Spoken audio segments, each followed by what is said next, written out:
Shalom, salam channel Injili. Kembali lagi bersama kami di channel Injili. Saya mahasiswa STTHG Asmas Mission Jakarta. Saya bernama Ceria. Di sini saya akan memaparkan makalah saya dengan judul Yesus dan Nabi Palsu. Baik, sebelumnya kita mengerti dulu siapa itu Yesus. Ada beberapa gambaran tentang Yesus dalam Injil Sinoptik. Yang pertama di Injil Markus, Yesus dikatakan sebagai Mesias dan hamba yang menderita. Yang kedua di Injil Matius dikatakan bahwa Yesus sebagai penggenap Injil. Yang ketiga dalam Lukas, Yohanes dikatakan sebagai sahabat dan pembebas bagi semua orang. Yang saya bahas kali ini adalah Yesus sebagai seorang nabi. Ya, Yesus adalah seorang nabi. Nabi adalah gelar yang dipakai oleh Yesus, dapat kita lihat dalam Matius pasal 13 ayat 57. Namun orang-orang banyak yang kecewa dan menolak dia sebagai nabi.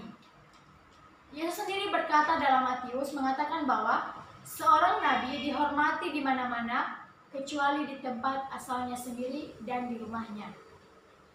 Seorang nabi bukanlah seorang peramal atau tukang tenun. Di sini Yesus bernubuat. Dia bernubuat tentang apa? Yesus bernubuat tentang firman Allah. Ia datang ke dunia untuk menyatakan kebenaran Allah dan menyatakan bahwa janji-janji Allah yang akan terjadi kepada manusia. Sebagai nabi, ia telah dijanjikan dan dinanti-nantikan. Nah, di sini Yesus berkhotbah sebagai seorang nabi dan atas kuasa dari Allah. Yang kedua, kita mengerti tentang itu apa nabi palsu. Nah, di sini ada perbedaan antara Yesus dan nabi palsu. Nabi palsu ini berarti dia bernubuat palsu dan bernubuat yang tidak benar. Disebut sebagai nabi palsu. Ya, nabi palsu ini mengeruk keuntungan pada diri sendiri atau menunjukkan ketenarannya dan menunjukkan nubuatan yang hanya menyenangkan hati atau menyenangkan telinga pendengar. Dan itu bisa dikatakan sebagai nubuatan palsu.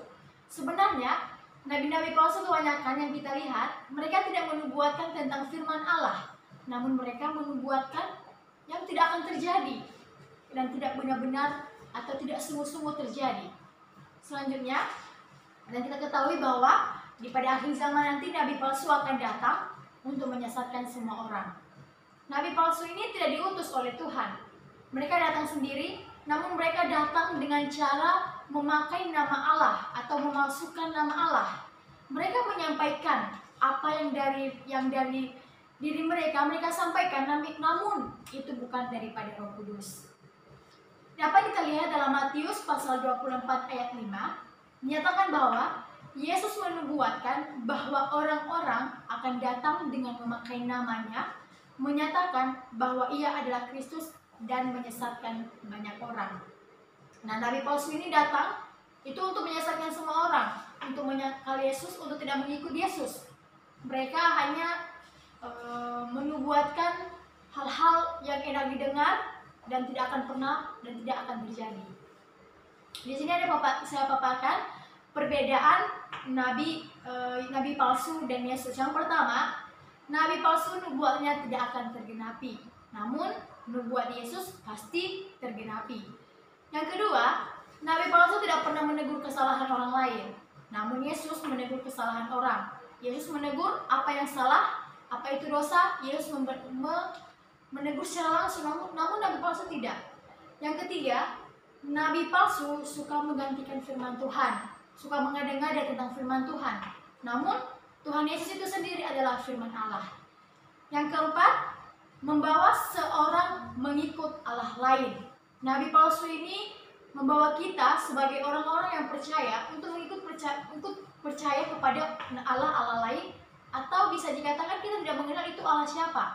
Mereka membawa kita ke dalam hal-hal yang membuat Yesus sakit hati. Tapi Yesus ini membawa kita percaya kepada Allah. Siapa ke Allah kita? Dia membawa kita ke sana, yaitu Yesus Kristus sendiri. Nah, nabi yang Yesus utus dibedakan secara tajam dengan nabi palsu. Ada dalam Matius pasal 7 ayat 15 sampai 16 dan pasal 21 ayat 23. Nah, di sini dijelas katakan bahwa nabi palsu juga bisa berupa orang-orang Kristen, orang-orang yang di antara kita ada nabi-nabi palsu. Mereka memberitakan Injil, mereka menyampaikan kebenaran, namun tidak mereka melakukannya. Dan bisa kita katakan nabi palsu itu bisa dikatakan sebagai Taurat, ahli-ahli Taurat yang mengerti itu firman, namun tidak melakukan itu firman. Itulah bisa dikatakan sebagai nabi palsu. Sebagai kesimpulan kita pada hari ini, kita sebagai umat Kristen tetap teguh pada kepercayaan kita. Jangan percaya dengan nabi-nabi palsu, jangan percaya dengan hal-hal yang menyenangkan hati, bahkan menyenangkan telinga. Karena Tuhan Yesus telah sendiri yang menjadi Kristus kita, yang menjadi penyelamat kita, dan menjadi penebus kita. Dan dimanapun kita berada, tetap memberitakan Injil dan kebenaran, memberitakan apa yang benar dan menegur apa yang salah. Terima kasih dari presentasi saya pada hari ini. Shalom, salam channel Injil.